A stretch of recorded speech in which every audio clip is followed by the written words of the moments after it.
손을 한번 잡아보시겠어요? 손을 잡으시면서 이렇게 저를 한번 따라 하시죠. 우리 서로 손을 잡아주면서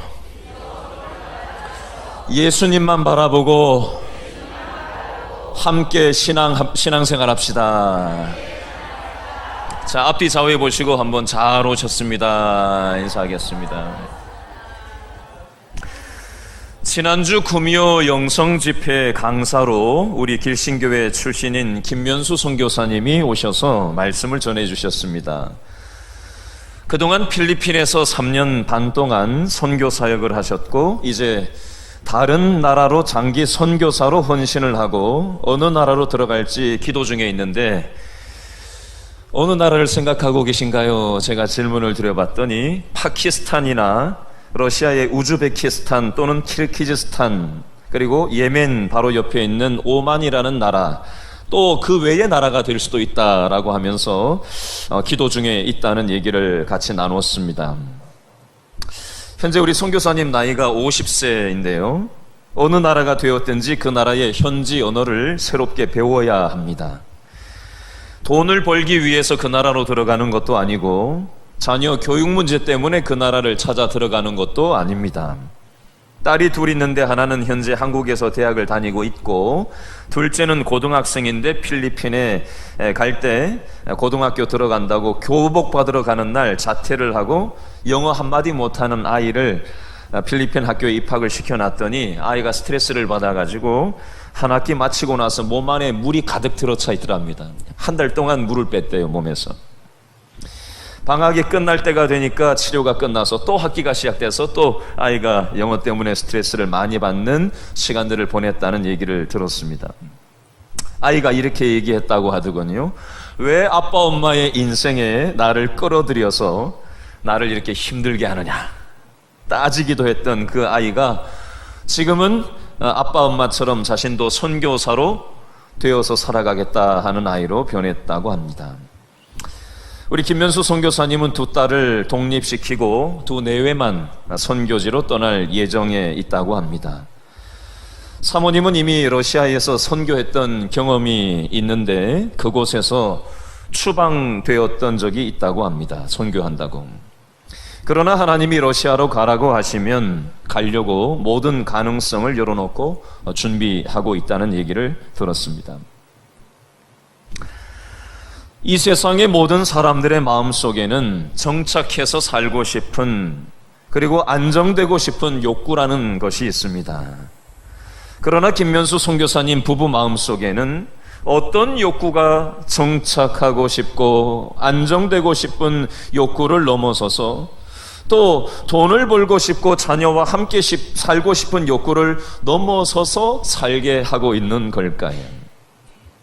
오늘 읽으신 성경 본문에도 자신의 욕망을 위해서 살지 않고 계속해서 새로운 곳으로 다니면서 살았던 한 사람이 소개되고 있는데요. 다 같이 1절과 2절 말씀을 한 번 더 읽어볼까요? 20장 1절과 2절 시작. 소요가 그침에 누구는요? 바울은 제자들을 불러 권한 후에 작별하고 떠나 첫 번째 어디로 가죠? 마게도냐로 가니라. 그 지방으로 다녀가며 여러 말로 제자들에게 권하고 두 번째 어느 지역이요? 헬라에 이르러. 아멘. 누가 나옵니까? 바울이 2년 동안 오늘 본문엔 안 나오지만 에베소 지역에서 지난주 본문 에베소 지역에서 2년 동안 선교 사역을 했습니다. 그리고 나서 6년 전에 선교하다가 추방되었던 마게도냐 지역으로 다시 가는 장면이 1절에 소개되어져 있습니다. 에베소는 현재 터키라는 나라고요. 마게도냐는 현재 유럽 대륙의 남단되는 지역이 바로 이 마게도냐 지역이 되겠습니다.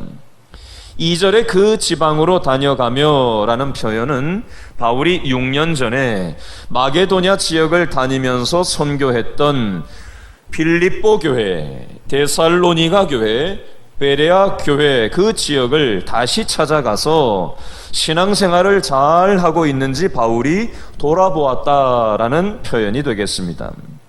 그러면 마게도냐 지역의 빌립보 지역에서는 6년 전에 사도 바울의 선교로 어떤 일이 있었냐? 귀신 들린 여자를 사도 바울이 귀신이 떠나가게 해주는 기적을 일으키기도 했었고요. 그런데 그 결과는 무엇이었냐? 바울은 유대인들을 통해서 매질을 당하고요, 감옥에 갇힌 적이 있었습니다. 데살로니가 지역에서는 어땠을까요? 바울을 시기한 유대인들이 불량배들을 동원해서 바울을 해치려고 해서 믿음의 형제들이 한밤중에 바울을 피신시켰던 곳이 데살로니가 지역이었습니다. 베레아 지역에서는 어떤 일이 있었을까요? 데살로니가의 유대인들이 이곳까지 찾아와서 바울을 해치려고 해서 아테네로 향하는 배를 타고 피신한 곳이 베레아 지역입니다. 한마디로 6년 전에 바울이 마게도냐 지역에서 선교할 때 하나님이 함께 하신 변화의 역사들도 많이 있었지만 반대로 많은 위험과 시련과 힘든 일들도 많이 있었던 곳이 바로 이 마게도냐 지역이었습니다. 6년이라는 시간이 지나기는 했지만 마게도냐 지역에 가면 모든 사람들이 바울을 반기는 상황만은 아니었다는 것을 알고, 그럼에도 불구하고 바울은 6년 전에 자신을 추방했던 바로 이곳으로 다시 들어갔다라는 의미가 되겠습니다. 더군다나 지금 바울의 나이는 50세 한 전후쯤 되는 나이입니다.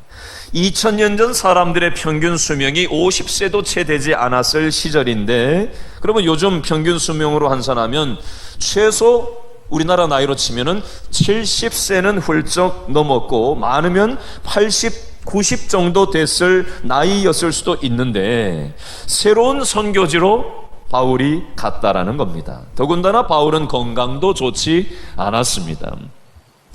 그래서 하나님이 의사인 누가를 주치의로 붙여주셨는지도 모르겠습니다. 5절, 6절 말씀에 보니까 똑같은 단어가 반복돼서 5절, 6절에 나오는데 우리라는 단어 표현이 나옵니다. 여러분, 사도행전은 누가 쓴 거죠? 누가가 썼습니다. 누가는 의사였는데 자기가 사도행전을 썼는데 사도 바울 얘기를 쓰면서 누가가 우리라는 표현을 5절 6절에서 했다는 것은 무슨 의미를 담고 있죠? 사도 바울만 마게도냐로 간 것이 아니라 누구도 같이 갔다는 거예요? 의사인 누가도 함께 선교팀에 바울과 동행을 했기 때문에 5절과 6절에서 우리라는 표현을 사용하고 있는 겁니다. 사도 바울이 몸이 아프니까 나이도 많고 몸도 아프고 하니까 뭐 비행기 타고 선교하러 간 것도 아니고요, 걸어가지고 그 먼 길을, 험한 길을 계속 다닌 거거든요. 누가 먹여주고 재워주는 사람이 있었던 것도 아니었어요. 사도 바울이 아마 텐트를 치면서 계속해서 그렇게 숙소를 삼아서 지나다녔을 거라고, 누가 재워주면은 뭐 집에 들어가서 자기도 했겠지만 아마 대다수의 숙소는 자기가 텐트를 짊어지고 다니면서 아마 숙소로 삼지 않았겠나 하는 생각을 해봅니다. 계속해서 바울은 마게도냐 지역에 있던 빌립보 교회, 데살로니가 교회, 베레아 교회를 돌아보고 2절에 보니까 어느 지역으로 옮겨가죠? 헬라 지역, 요즘으로 치면 그리스에 가서 3달 동안 선교 사역을 했다고 표현을 하고 있습니다. 지금까지 말씀드린 1절과 2절 말씀을 통해서 간단하게 핵심 교훈을 먼저 요약을 해본다면, 유대인들이 아무리 바울을 반대해도, 바울의 나이가 은퇴할 시기를 훨씬 지났어도, 바울의 건강이 좋지 않았어도, 의사를 붙여서라도 바울을 통한 하나님의 사랑을 막을 수가 없었다라는 것을 이 1절과 2절을 통해서 말씀하고 있는 것입니다. 계속해서 1절, 2절 말씀 중에 반복되어서 나오는 표현 하나를 우리가 유념해서 봤으면 좋겠는데요. 자, 1절 말씀에도 보니까 권한 후에라는 표현이 나오고요, 2절에도 보니까 제자들에게 뭐하고? 권하고라는 표현이 나옵니다. 권했다라는 표현이 1절, 2절 말씀에 반복해서 나오고 있습니다. 파라칼레오라는 헬라어를 사용하고 있는데요, 원문에는 한글로 더 의미를 살려서 표현을 하면 이 권한다라는 표현은 간곡하게 타이른다, 간절하게 알아듣도록 말한다라는 뜻이 이 권한 후에 권하고라는 말에 더 정확한 표현이 되겠습니다. 바울은 마게도냐 지역과 2절에 나오는 헬라 지역을 다니면서 연약한 성도들의 믿음을 세워주기 위해서 간절한 마음으로 기도하면서 권면했다라는 의미가 되겠습니다. 권면에는 두 가지 권면이 있는데요. 첫 번째는 목회자가 성도들에게 하는 권면이 있고요. 두 번째는 성도들 간에 하는 권면이 있습니다. 먼저 첫 번째 목회자가 성도들에게 하는 권면의 내용은요, 하나님의 말씀을 잘 깨닫게 하고 지키게 하는 것, 잘못된 길로 간 성도들을 하나님의 권위로 책망하는 것, 이것이 목회자가 성도들에게 하는 권면의 내용이 되겠습니다. 두 번째는 성도들 간에 하는 권면이 있습니다. 한마디로 얘기하면 서로 따라합니다. 서로 붙들어주는 것.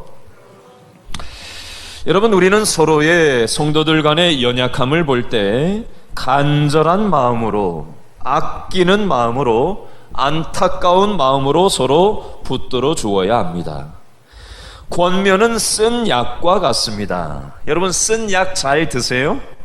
저희 아이들한테 쓴 약을 먹이려고 그러면은 이게 꿀을 갖다 한 입 먹이고 해야 이게 애들이 뭘 받아 먹더라고. 쓴 약을 잘 못 받아 먹더라고요.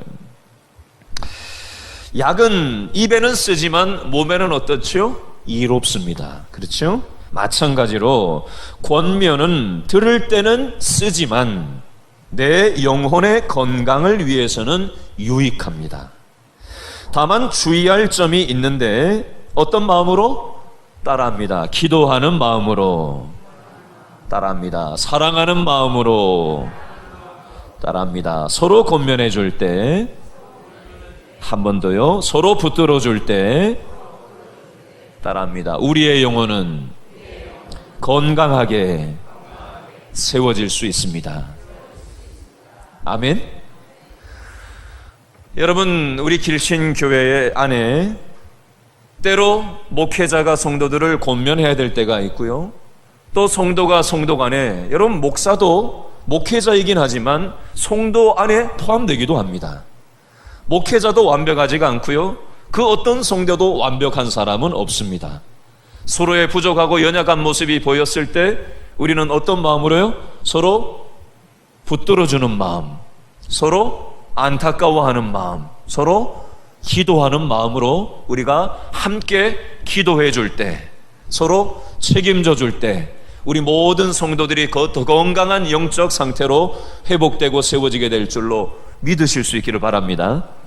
사도 바울이 연약한 성도들을 마게도냐 지역을 가고 그리스 지역을 다니면서 권면을 하고 다녔던 것처럼, 어떤 면에서 저와 여러분도 우리 길신교회 안에서 또 이웃들과의 관계 속에서 또 서로의 연약함을 볼 때 서로 기도해주고 서로 메꿔주고 서로 책임져주고, 그것이 쓴 약과 같을지라도 우리가 믿음으로 우리가 받아들일 때 그 모든 것이 양약이 되어서 우리의 교회를 살리고 우리 자신을 살리고 서로를 살리는, 합력하여 선을 이루게 되는 은혜가 있게 될 줄로 믿으실 수 있기를 바랍니다.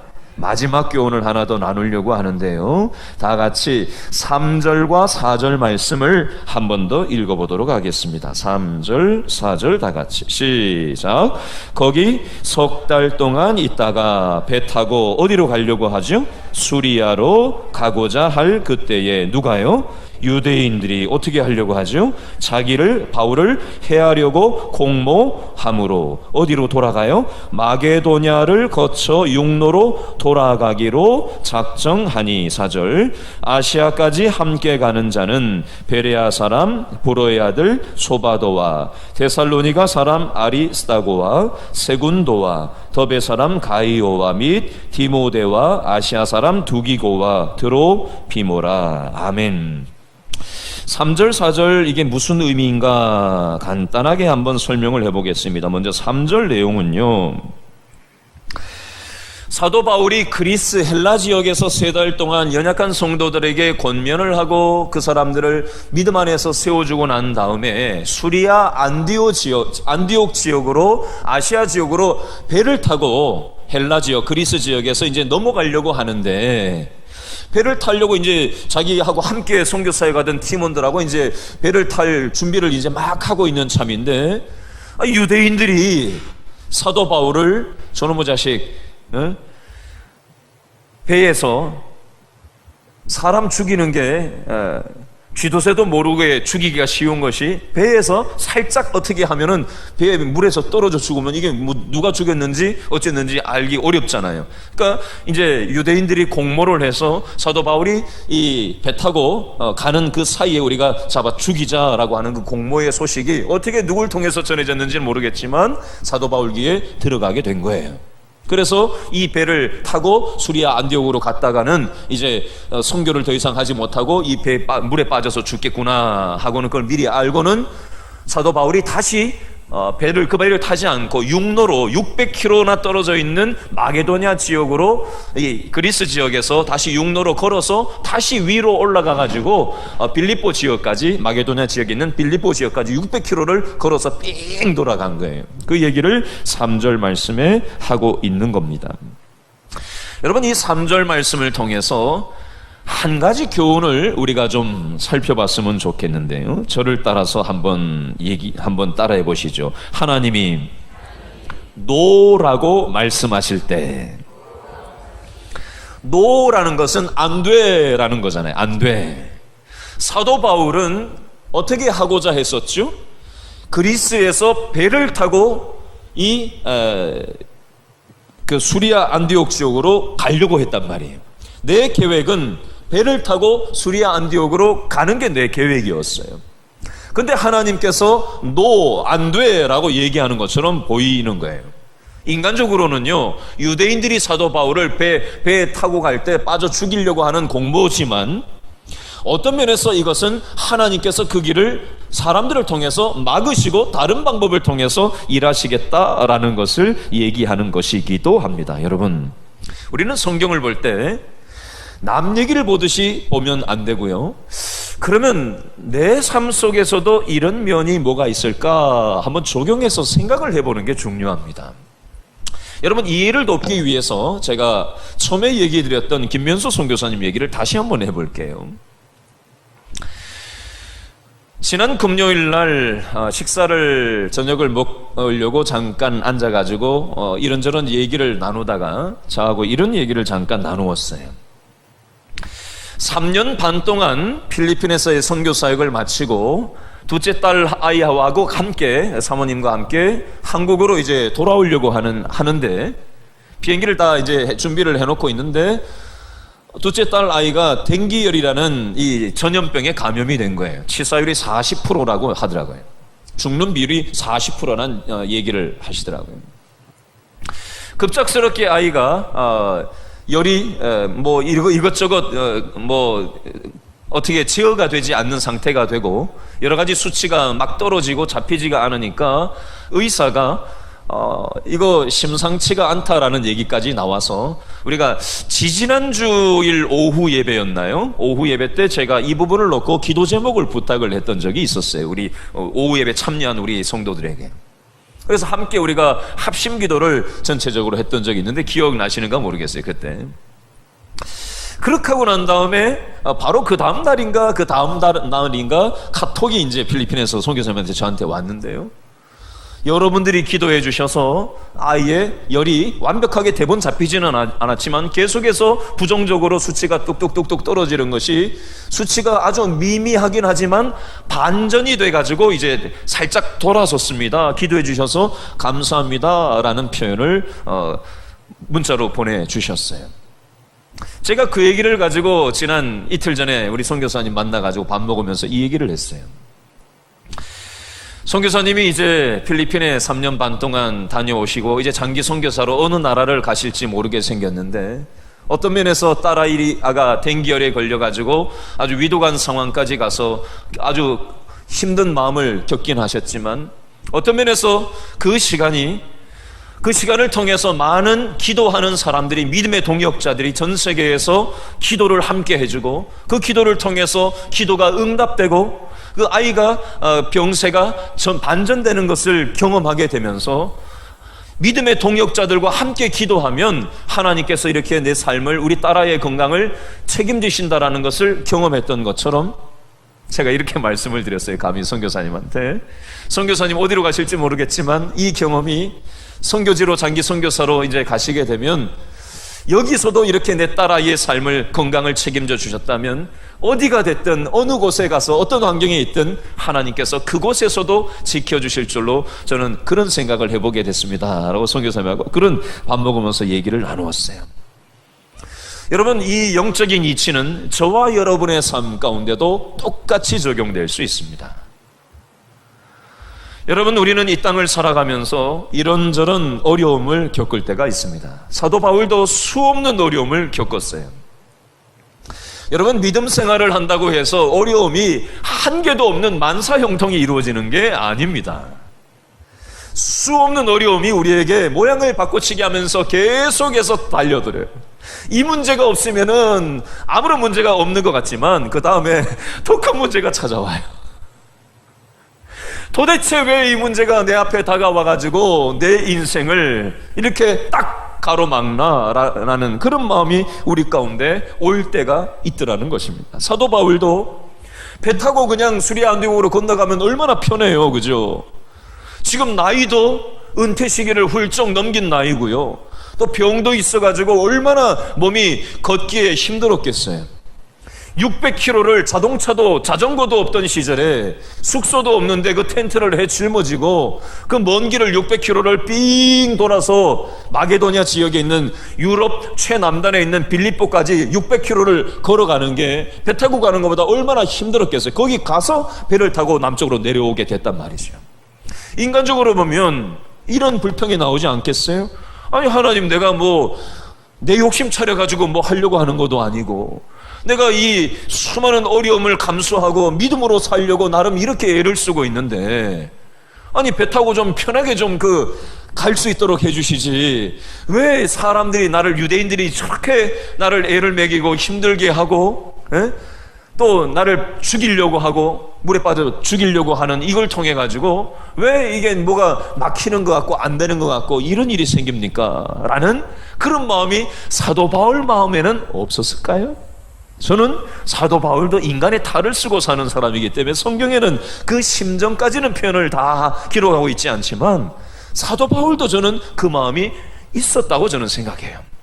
그럼에도 불구하고 사도 바울이 그 600km를 걸어가면서 또 거기서 빌립보에서 배를 타고 수리아 안독으로 내려가서 누구를 만나게 됐다고 4절에 나와 있죠. 4절에 보면 복잡하게 뭐 어느 나라에 누구 해가지고 7명의 사람들의 이름이 쓰여져 있는데요. 이 사람들은 배 타고 그냥 바로 갔어요.